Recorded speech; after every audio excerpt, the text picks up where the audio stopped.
بڑی عجیب کہانیاں لکھی ہیں۔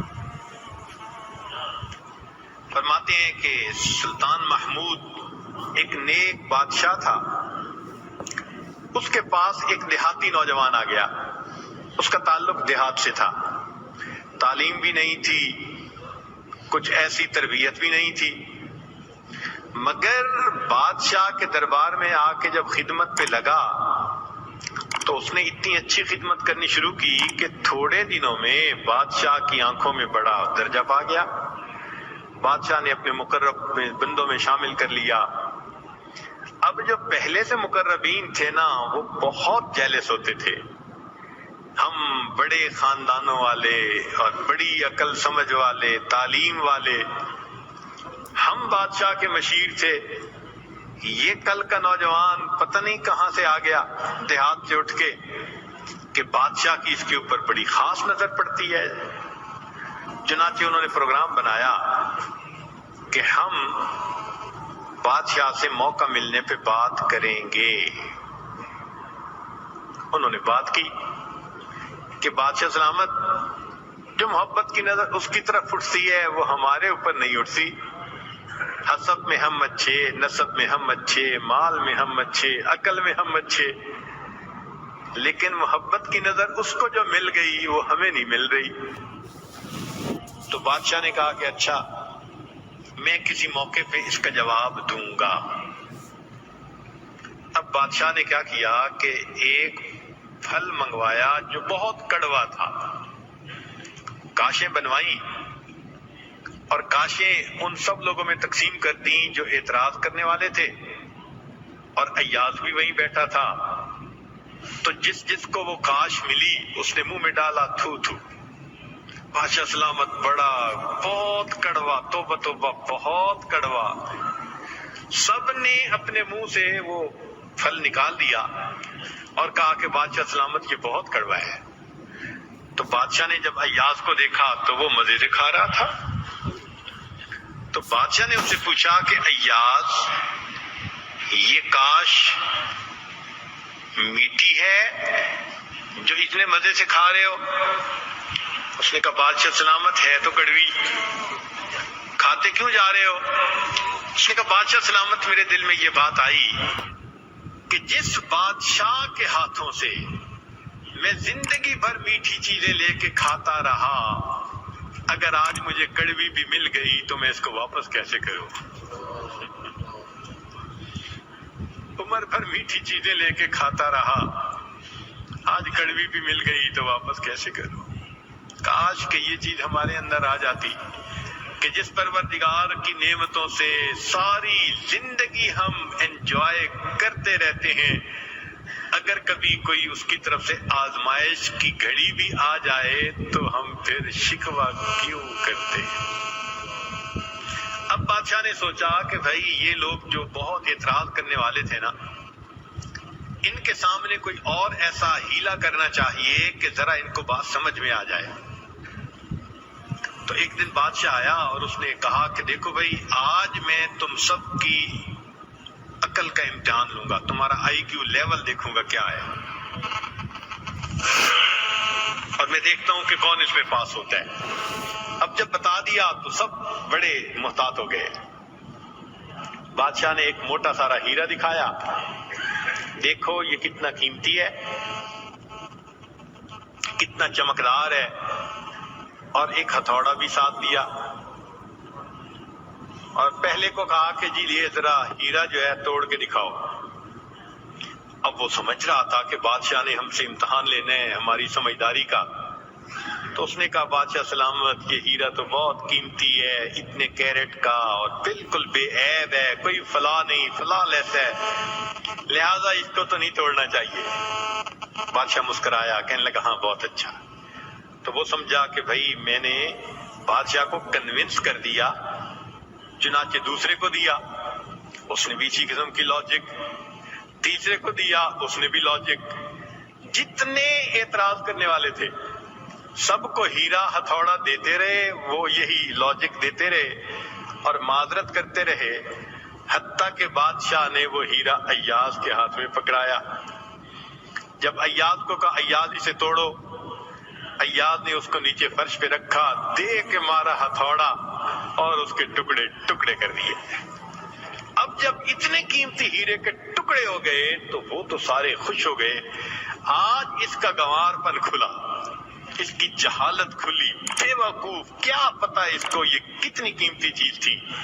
تو وہ ایکسپیکٹ کرنے لگے کہ آج تو بادشاہ اس کو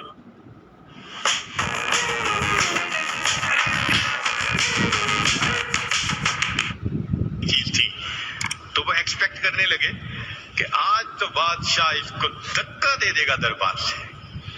تو جب ہیرے کے ٹکڑے ہو گئے تو بادشاہ نے اس کی طرف دیکھ کے کہا، ایاز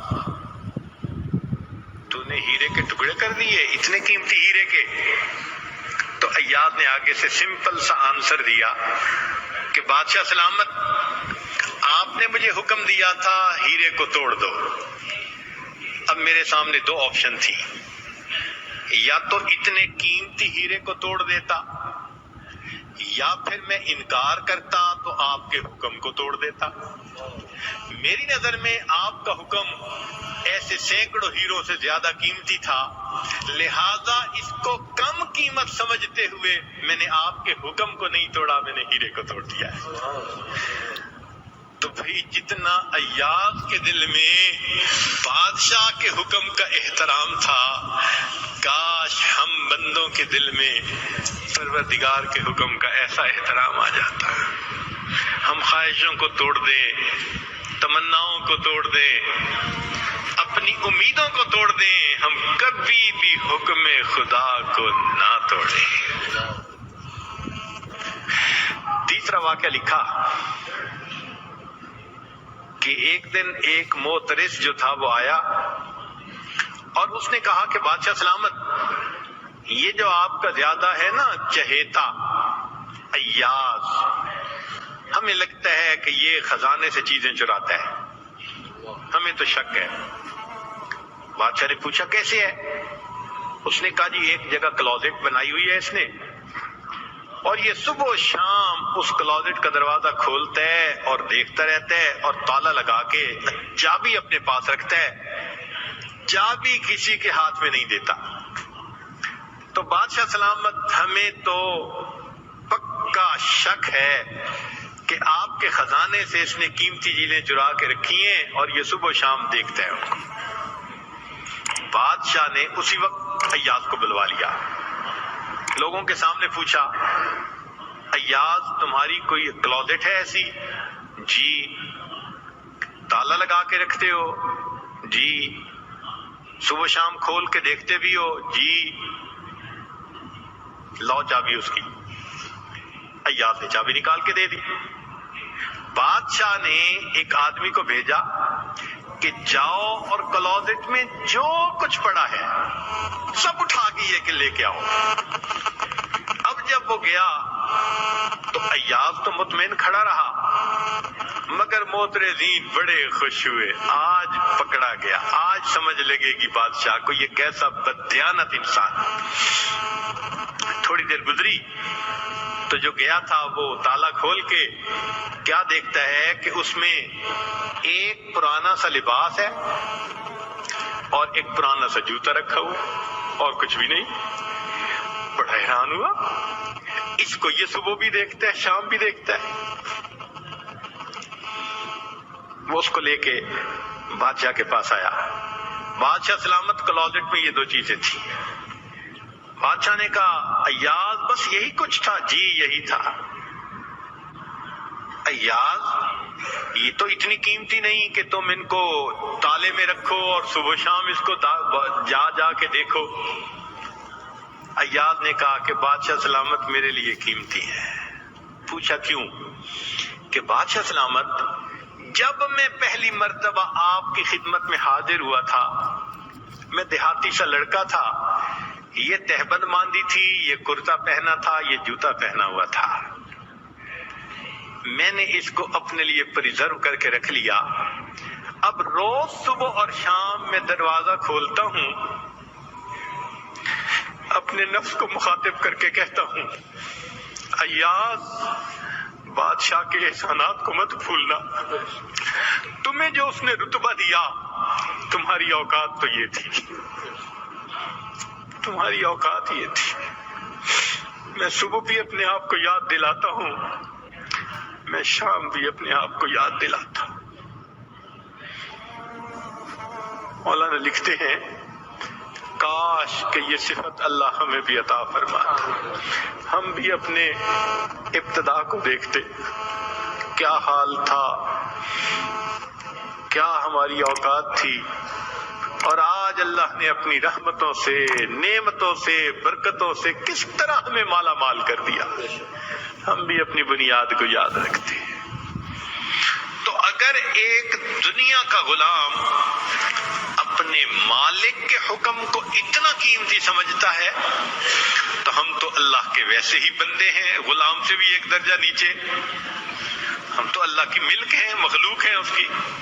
لہذا ہمیں چاہیے کہ اللہ رب العزت کے حکم کی عظمت کو سامنے رکھیں، ہمیشہ خیال رکھیں کہ حکم خدا کبھی بھی ٹوٹنے نہ پائے۔